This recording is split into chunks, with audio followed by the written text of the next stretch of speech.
Good morning. एक बार फिर से हम लोग आज इतिहास पढ़ेंगे। पिछले सप्ताह हम लोगों ने चैप्टर 1 के भाग 4 में जर्मनी का एकीकरण, इसके पश्चात हम लोगों ने इटली का एकीकरण पढ़ा था। आज हम लोग ब्रिटेन के एक राष्ट्र राज्य के रूप में उदय के बारे में जानकारी प्राप्त करेंगे।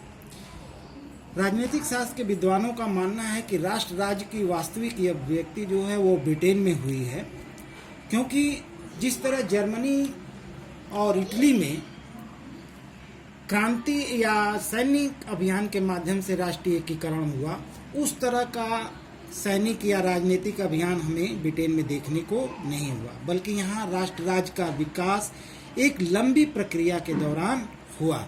यहाँ राष्ट्र राज्य के लिए कोई क्रांति नहीं हुई, बल्कि यह एक लंबी प्रक्रिया का परिणाम था।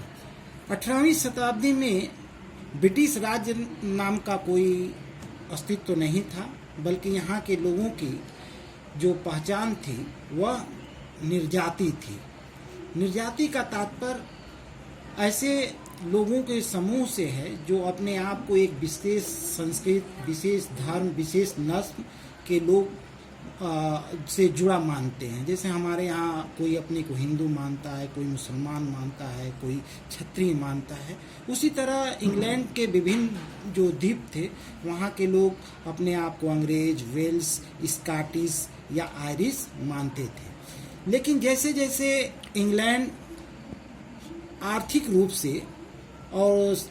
और सैनिक रूप से मजबूत हुआ, वह अन्य राष्ट्रों जैसे स्कॉटलैंड, आयरलैंड और वेल्स पर उसने अपना प्रभुत्व स्थापित करना शुरू कर दिया। इंग्लैंड क्यों आर्थिक रूप से समृद्ध हुआ?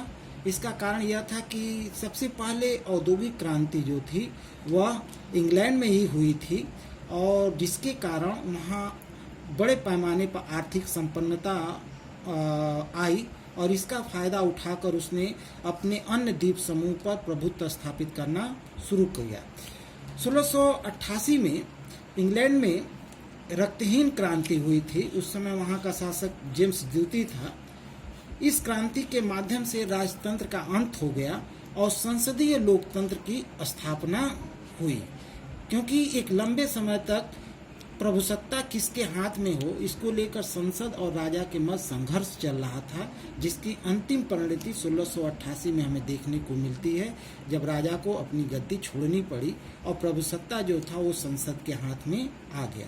इस संसद के माध्यम से राष्ट्र राज्य की कल्पना को आगे या साकार रूप दिया गया।